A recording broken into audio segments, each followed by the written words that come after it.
So the whole point is to keep economic value in a local community and prevent the expropriation of capital. Okay, so um, in this way, it's a form of currency. It's a form of community currency, and it it importantly, as I'll just discuss, serves as a source of social capital as well. So what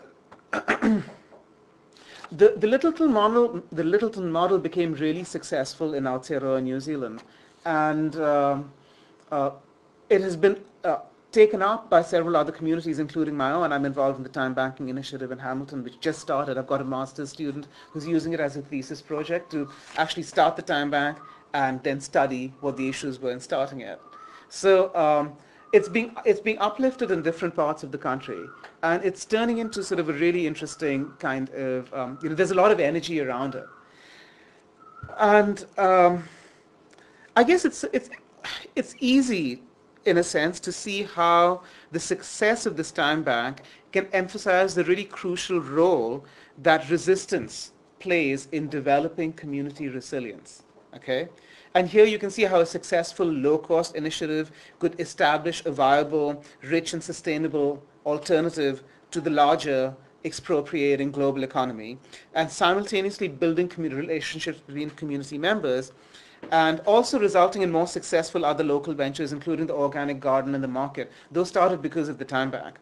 Um, as the coordinator told me, in Littleton, as a result of the time bank, we can see a tighter community forming. Friendships are forming between people of different backgrounds who would not usually have met. The elderly are being cared for, and the skills they share are being valued. Special needs people are encouraged to participate, and they can. So these specific projects, however, were not the only ways in which community renewal were evident. On the 4th of September in 2010, Christchurch experienced a severe and damaging earthquake which took down several buildings and trapped people in their homes. And the time bank then became an unexpected civil defense center for Littleton because the time bank was online and Littleton did not lose its internet. So its website became something of a bulletin board, and because it had been going on for about 2 years, people were able to not only communicate with each other but offer each other material assistance when they needed to. But 5 months after that, in February 22nd, 2011, Christchurch experienced a second and a more deadly earthquake, and this time the epicenter was under the port of Littleton, directly under it. So Littleton was the center of this entire earthquake. And this is what happened to the community.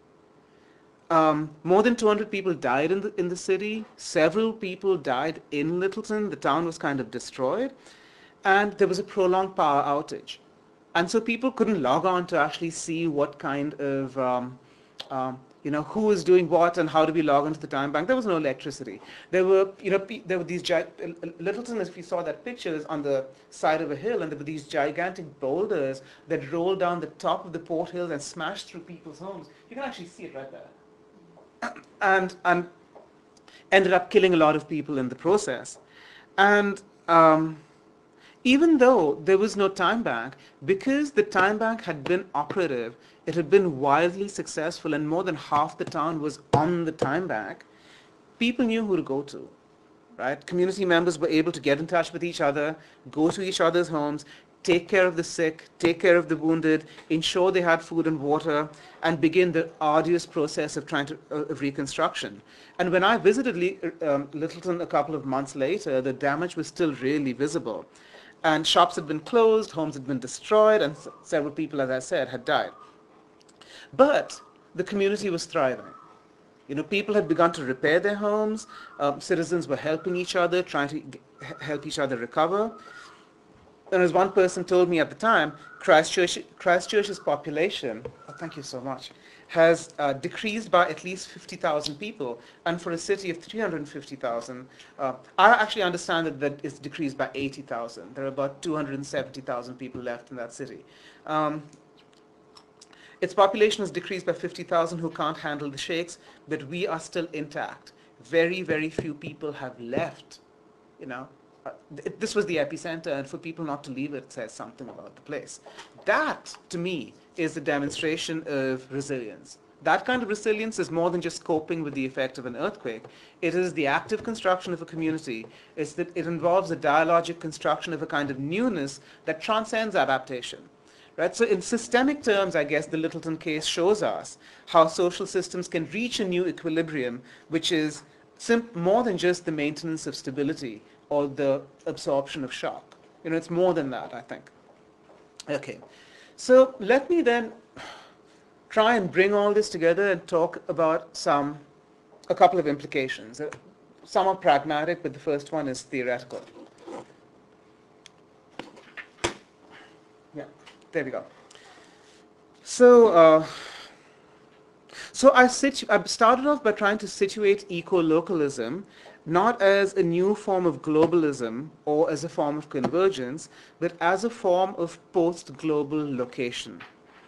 Okay, so again, to rehearse, traditional conceptions of the dialectical relationship between local and global tend to understand it in terms of a consciousness or an awareness of the global that itself produces the local. Okay, however, ecolocalism begins not with an awareness of interconnectedness, okay, but rather an awareness of potential disconnect, an assertion of an impending global collapse, and local action to build the resilience necessary to transcend such collapse. That's what ecolocalism is about, right? So this gives it a dual character. On the one hand, the specter of collapse implies that ecolocalism pronounces the end of globalization as we know it. Okay, hence John Ralston Searle's book, The Collapse of Globalism.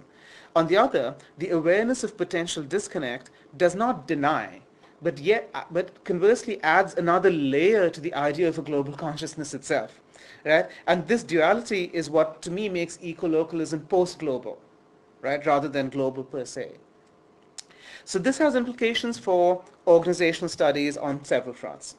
For one, it's clear that scholars need to study these paradoxical kinds of post-global forms of organizing and take them seriously, even as they study the transformative impact that connectedness has had on civic engagement and collective action.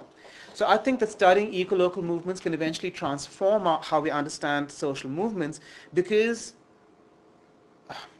let me see how to say this, because it will transform how we see social movements because it will make us engage with yet another paradox. When you think about some of the quintessential features of contemporary social movements, those features are what? They are complexity and they are connectedness. That's how we see social movements today, right? We'll talk about this later. But these two features, complexity and connectedness, come into tension with ecolocal initiatives or ecolocal goals such as simplicity or localism and autonomy. So simplicity versus complexity, autonomy versus connectedness.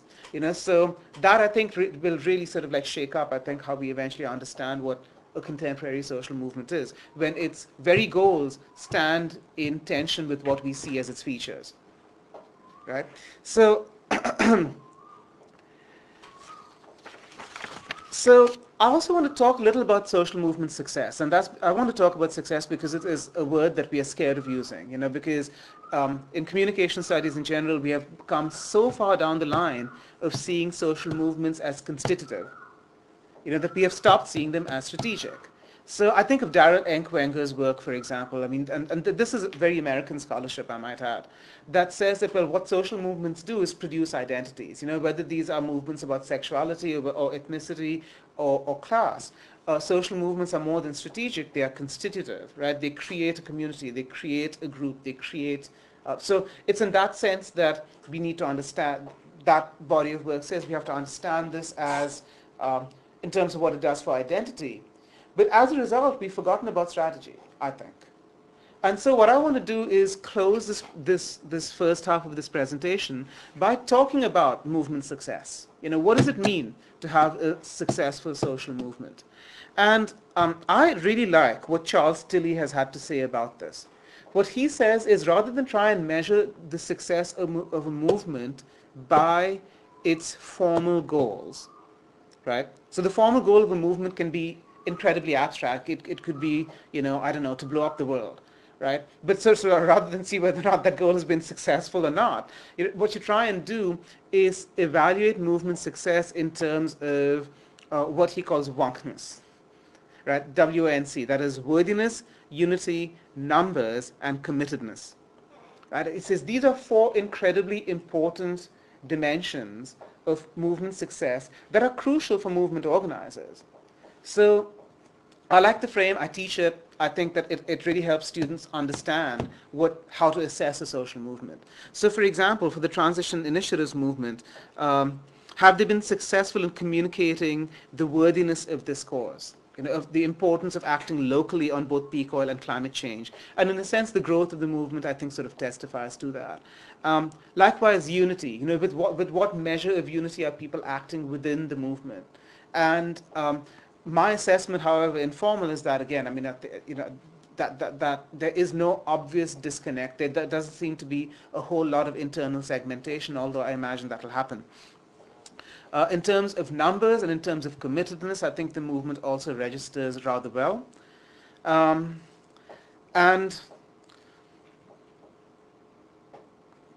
I would say that the broader potential of the transition movement, to me, though, stems from its reframing of resilience in systemic terms that paints a picture of energy descent and climate change as an opportunity for a happier and more fulfilling future, rather than merely the end of the consumption party. Right? I mean, that kind of reframing to me is radical, and that is where a lot of the potential lies. And that kind of collective resilience becomes a very powerful means of changing the social norms about radical individualism, as well as received views about the necessity of growth as an economic model. And that's where it has real potential. So, but given the enormity of unfolding environmental crises, I would also move further from Tilly and argue that it is crucial to understand the success of transition initiatives in material terms. And as I see it, the movement faces three material challenges, and I'll close by discussing these three.